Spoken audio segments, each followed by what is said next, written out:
So, if you've been following my channel, you might know from all of my videos that I was part of a Republican Party national preference poll where I was calling people on the phone and asking them who they preferred as president and what issues they had.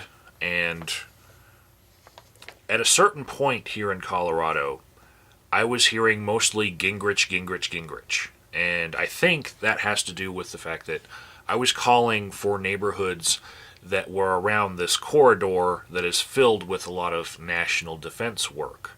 Either people living off post from the military bases that are around here, or they're just part of national defense contractors.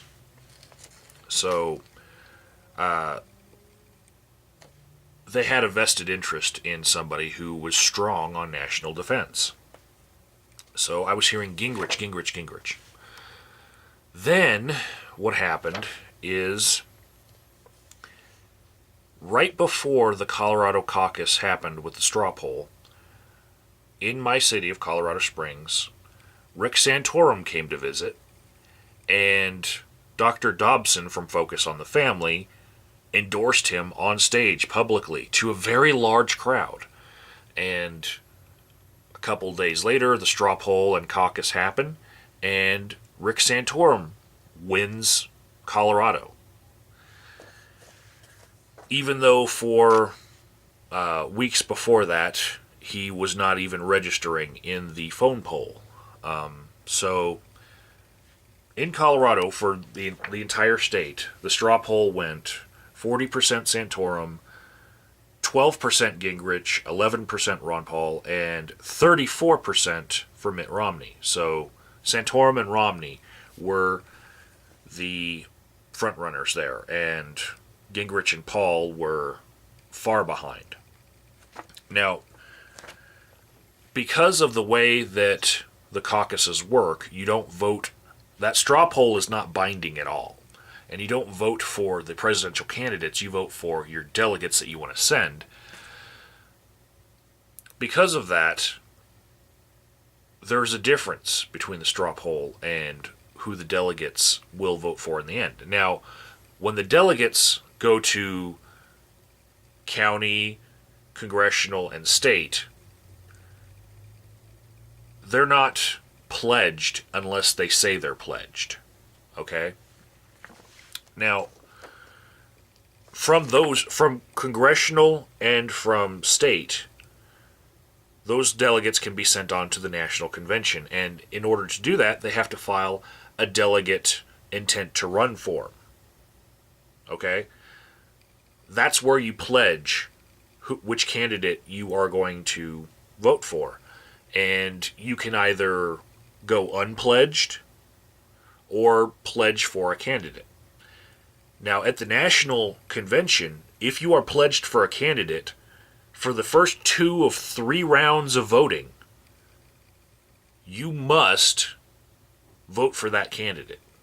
It's the rules. Here in Colorado, sending delegates to the national convention, if you're pledged, you must vote for that person for the first 2 rounds. The third round, you actually get to consider jumping ship and going to another candidate.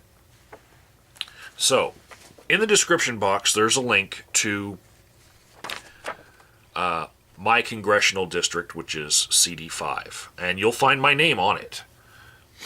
Now,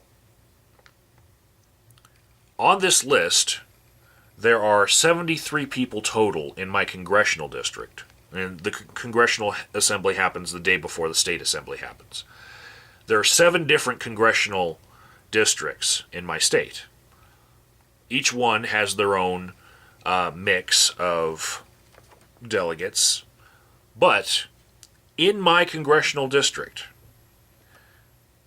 73 people total, 34 of them decided to run unpledged, which means they don't want people to know who they're going to vote for president. They want people to vote for them based on, themselves, their own merit. Do you trust that delegate to make a decision for you?